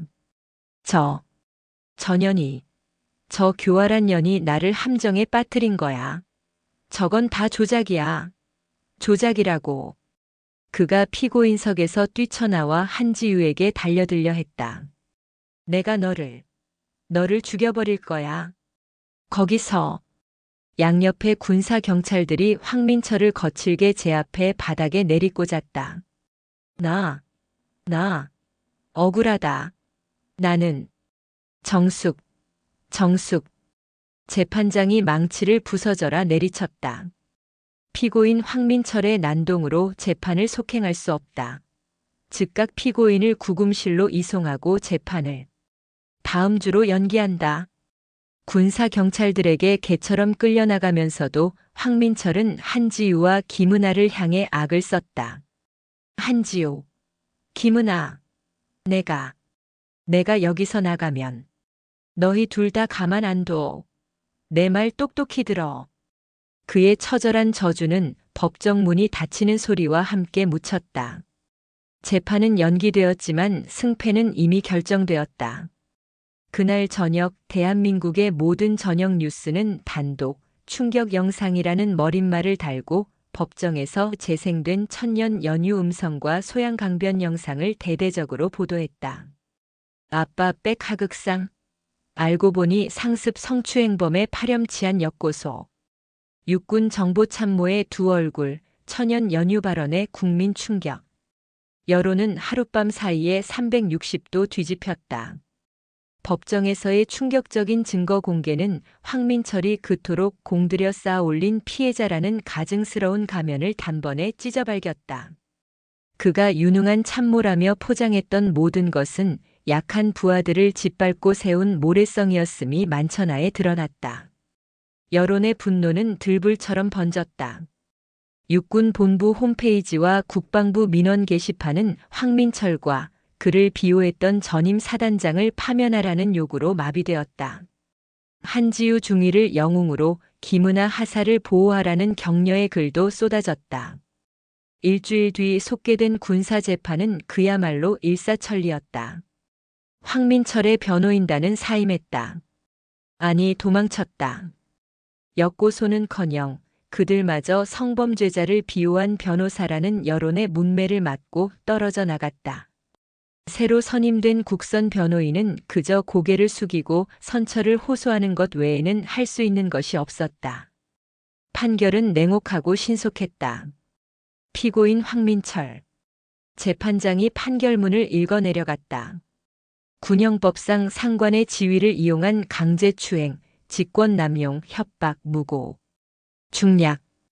최전방에서 국가를 수호해야 할 군 간부로서의 본분을 망각하고 자신의 지위를 사적인 욕망을 채우는 도구로 사용하였으며 피해자들에게 씻을 수 없는 상처를 주고도 반성은커녕 역고소로 2차 가해를 자행한 바 그 죄질이 극히 불량하다. 황민철은 텅 빈 눈으로 허공만 바라보고 있었다. 이에 피고인 황민철을 징역 15년에 처하고 불명예 전역을 명한다. 징역 15년. 황민철의 귀에 그 단어가 박히는 순간 그는 다리가 풀린 듯 그 자리에 주저앉았다. 또한 피고인 전임 사단장 5 지휘관으로서의 의무를 방기하고 부하의 범죄를 묵인 비호한 책임을 물어 징역 3년 집행유예 5년을 선고한다. 한때 12사단을 호령했던 두 남자는 그렇게 한나란 씨의 군복을 벗고 죄수복을 입게 되었다. 하지만 이것은 황민철의 파멸의 끝이 아니었다. 같은 날 오후 서울중앙지방법원에서 열린 김은아 하사의 민사소송 판결. 군사재판의 결과는 민사재판에도 결정적인 영향을 미쳤다. 피고 황민철은 원고 김은아 하사에게 지속적인 성희롱과 직권남용을 행사하여 막대한 정신적 고통을 입힌 사실이 인정된다. 군사재판의 증거에서 보듯 그 수위와 방식이 극히 잔인하고 교활하다. 이에 피고는 원고에게 위자료 및 향후 치료비 명목으로 금 5억 원을 배상하라. 법정에서 승소 판결을 들은 김은아는 한지우를 부둥켜 안고 한참을 울었다. 공포가 아닌 기쁨과 해방의 눈물이었다. 이 소식은 언론을 통해 다시 한번 대서특필되었다. 육군 성범죄 장교의 징역 15년 철퇴. 천연 연유의 비참한 최후. 김은아 하사 성추행범 상대 5억 원 손해배상 승소. 정의는 살아있다.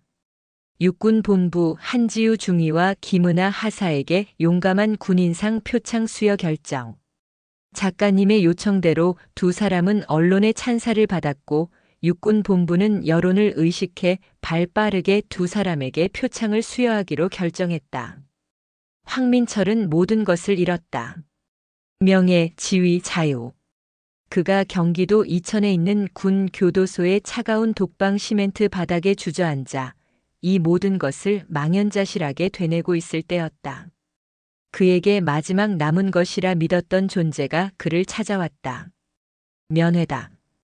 차가운 교도관의 목소리에 황민철은 반색하며 면회실로 향했다. 아내였다. 그는 아내에게 참모 총장 쪽에 싹싹 빌어서라도 합의를 받아내라고 집을 팔아서라도 배상금을 막으라고 윽박지를 참이었다. 면회실 유리창 너머로 아내의 모습이 보였다. 하지만 그녀의 모습은 황민철이 예상했던 법정에서의 모습과는 사뭇 달랐다. 슬픔이나 절망에 빠져 울고 있는 모습이 아니었다. 그녀는 낯설 정도로 차갑고 단정한 정장을 입고 있었고 그 눈에는 어떠한 감정도 담겨 있지 않았다. 여보, 당신. 황민철이 수화기를 집어들고 다급하게 외쳤다. 꼴이 이게 뭐야? 변호사 다시 안 구하고. 항소 준비. 조용히 해. 아내의 목소리는 얼음장 같았다. 뭐?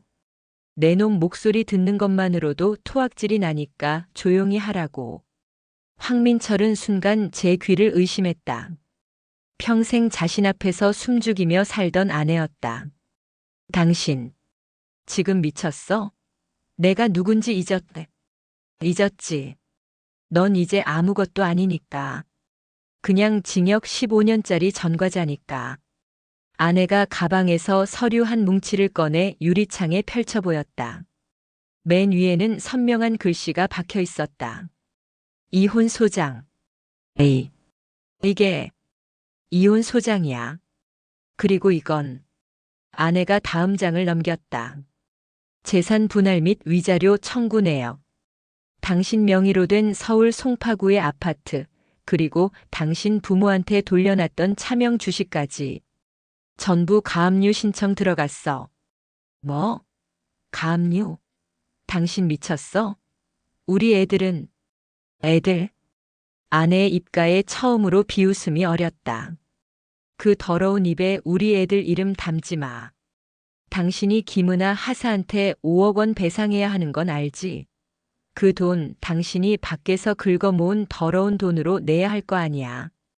당신이 인제 군납 비리로 챙긴 돈, 인사청탁으로 받은 돈. 그거 다 어디 갔겠어? 다 이 재산 안에 녹아있지. 여보, 제발. 나는 황민철 씨. 아내가 수화기를 통해 나직이 말했다. 당신이 천연 연유 운운하며 그 여군들을 괴롭힐 때 나는 집에서 당신의 언어 폭력에 시달리고 있었어.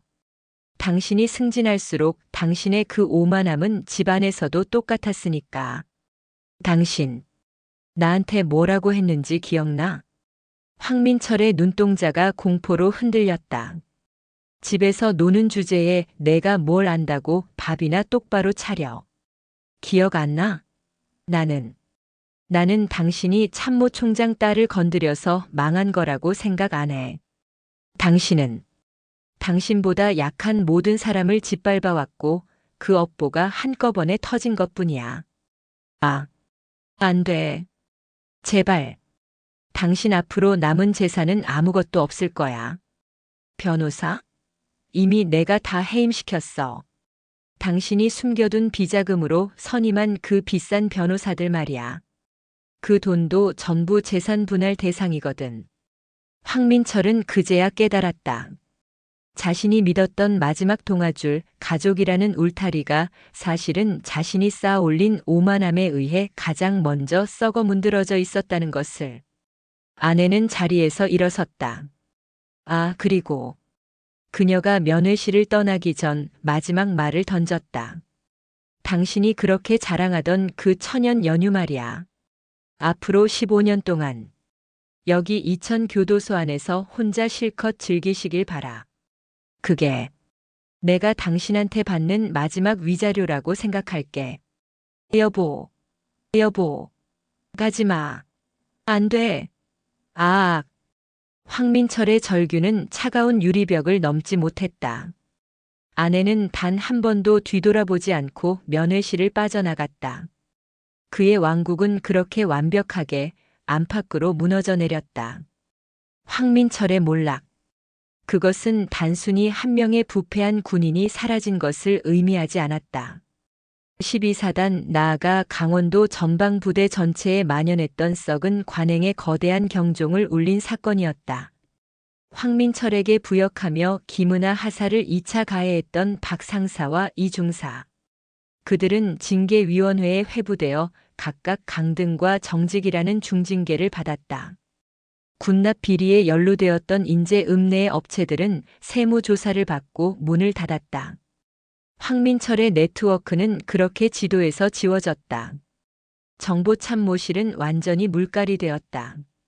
새로 부임한 정보참모는 원칙주의자로 소문난 인물이었고 남아있는 간부들은 한지우 중위의 눈치만 살폈다. 그녀는 이제 참모총장의 딸이 아니라 황민철 잡은 한중위로 불렸다. 모든 것이 제자리를 찾은 어느 맑은 겨울날. 김은아 하사가 환한 얼굴로 지우의 사무실을 찾았다. 그녀의 손에는 전역증과 표창장, 그리고 배상금 5억 원이 입금된 통장이 들려 있었다. 중위님, 저 오늘부로 전역합니다. 벌써. 정말. 축하합니다, 은하 씨. 지우가 진심으로 그녀를 안았다. 그녀는 더 이상 김하사가 아니었다. 중위님 덕분입니다. 중위님이 안 계셨더라면 저는 아마. 아닙니다. 은하 씨가 용기를 냈기 때문입니다. 두 사람은 인제 읍내 버스 터미널 따뜻한 햇살이 드는 대합실에 마주 앉았다. 김은아는 서울로 가는 버스를 기다리고 있었다. 앞으로 계획은 어떻게 됩니까? 어머니랑 작은 가게 하나 차리려고요. 그리고 배상금 받은 걸로 조금 떼어서요. 김은아가 수줍게 웃었다. 저처럼 힘든 군인들 도와주는 일에 쓰고 싶어요. 중위님처럼 거창하게는 못해도 심리 상담이라도 배울까 봐요. 정말 멋진 생각입니다. 지우는 진심으로 기뻤다. 한 사람의 인생이 절망의 늪에서 빠져나와 새로운 희망을 향해 나아가는 순간을 지켜보는 것은 벅찬 감동이었다. 중위님은 괜찮으세요? 김은아가 문득 걱정스러운 눈으로 지우를 바라봤다. 네. 이제 사단의 중위님 혼자 남으시잖아요. 다들 중위님을 영웅이라고도 하지만 한편으로는 참모 총장 따님이라고 무서워하고 어려워하잖아요. 김은아의 말은 사실이었다. 황민철 사건 이후 12사단에서 한지우는 걸어다니는 감찰실이었다. 아무도 그녀 앞에서 함부로 말하거나 행동하지 못했다.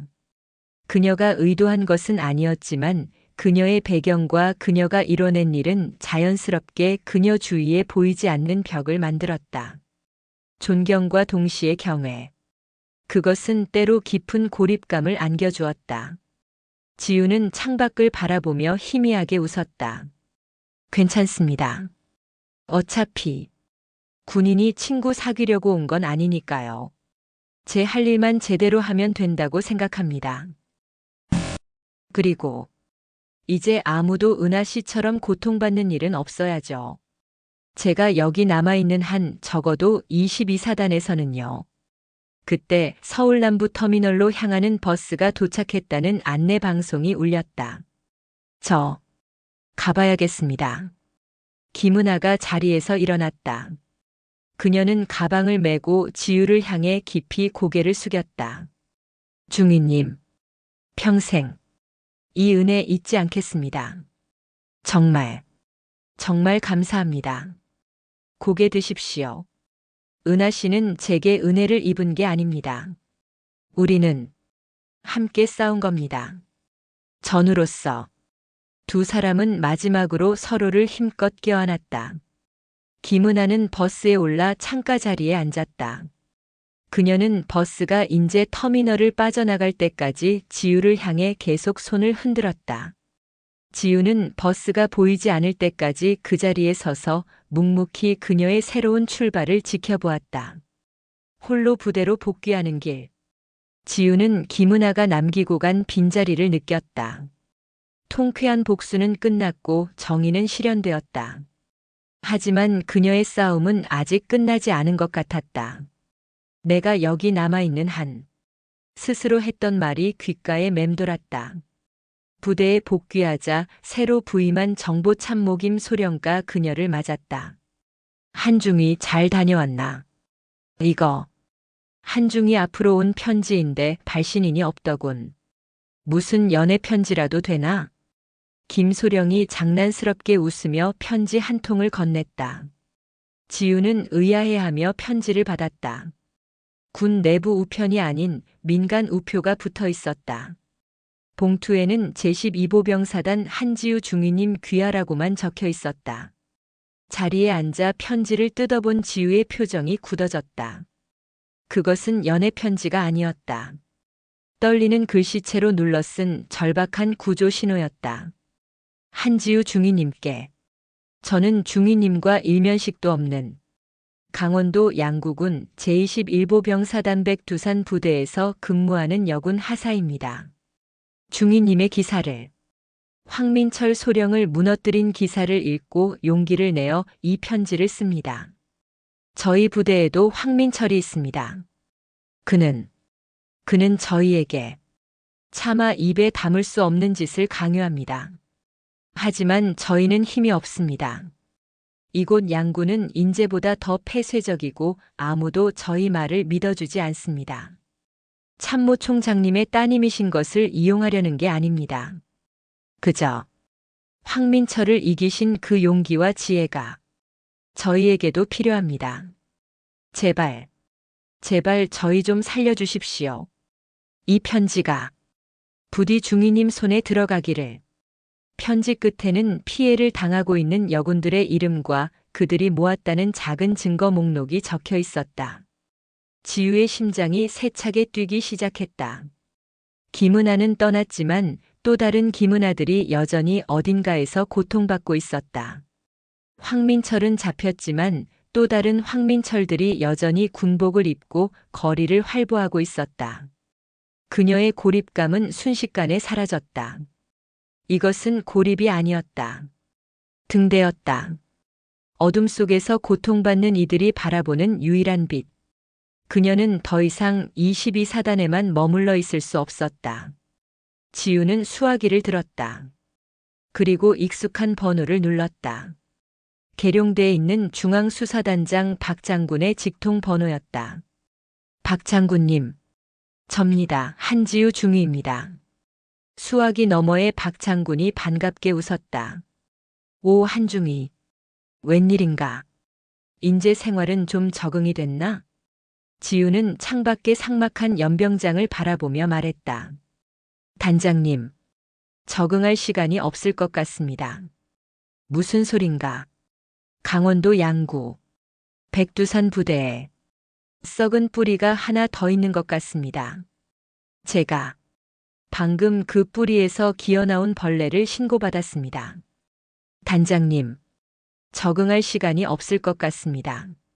수화기 너머 육군 본부가 있는 계룡대의 중앙수사단장 박 장군의 목소리가 순간 낮아졌다. 무슨 소린가?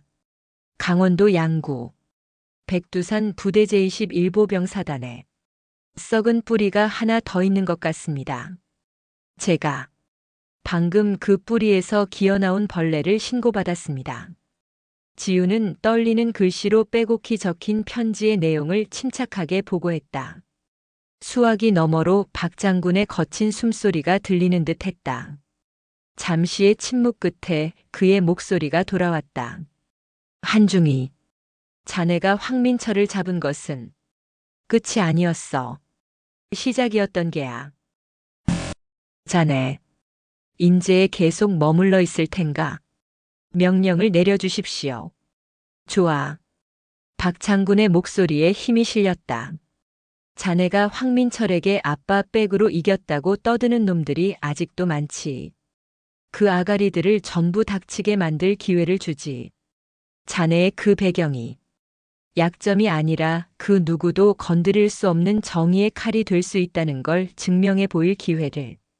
그 주 금요일 12사단 정보참모실로 한 통의 공식 인사명령서가 하달되었다. 명중이 한지우, 현 12사단 정보참모실 소속, 보육군 본부 중앙수사단 직속, 성범죄 및 부조리 특별수사팀 팀장으로 보함. 그것은 파격적인 인사였다. 일개 중위가 본부 직속의 특별수사팀 팀장이 된다는 것은 전례가 없는 일이었다. 하지만 그 누구도 이 인사에 토를 달지 못했다. 그녀가 한태산 총장의 딸이어서가 아니었다. 그녀가 황민철의 15년형을 받아낸 장본인이기 때문이었다. 한지우는 그 길로 인제를 떠나 계룡대로 향했다. 그녀의 첫 번째 임무는 편지의 발신지인 강원도 양구 제21보병사단이었다. 양구의 제2의 황민철은 12사단보다 더 교활했다. 그는 인사권을 무기로 여군 부사관들에게 성상납을 강요하고 그 대가로 진급과 평점을 보장해왔다. 하지만 그는 한지우를 얕보았다. 참모총장 딸이라고. 어디 얼굴이나 한번 보. 그가 음흉한 미소로 한지우의 팀을 맞이하려던 순간 지우는 그가 전날 밤 여군 하사에게 보낸 내일 밤 관사로 와라. 마지막 기회다라는 역겨운 문자 메시지를 증거로 내밀었다. 인사참모 55 중령. 부하 강요 및 강제추행 미수 혐의로 긴급 체포합니다. 지우는 황민철 때와는 달리 단 일말의 망설임이나 대화도 없이 그의 손에 수갑을 채웠다. 양구의 철옹성 같던 부조리도 더 강력하고 무자비한 정의의 칼날 앞에서 하룻밤 만에 무너져 내렸다. 한지우의 활약은 여기서 그치지 않았다. 그녀의 다음 표적은 대전광역시에 위치한 육군 군수사령부의 한 장성이었다. 그는 군납 비리를 저지르며 자신의 사리 사욕을 채우고 이에 항의하는 부하에게 갑질을 일삼아 강제 전역까지 시켰다는 첩보가 입수된 것이다.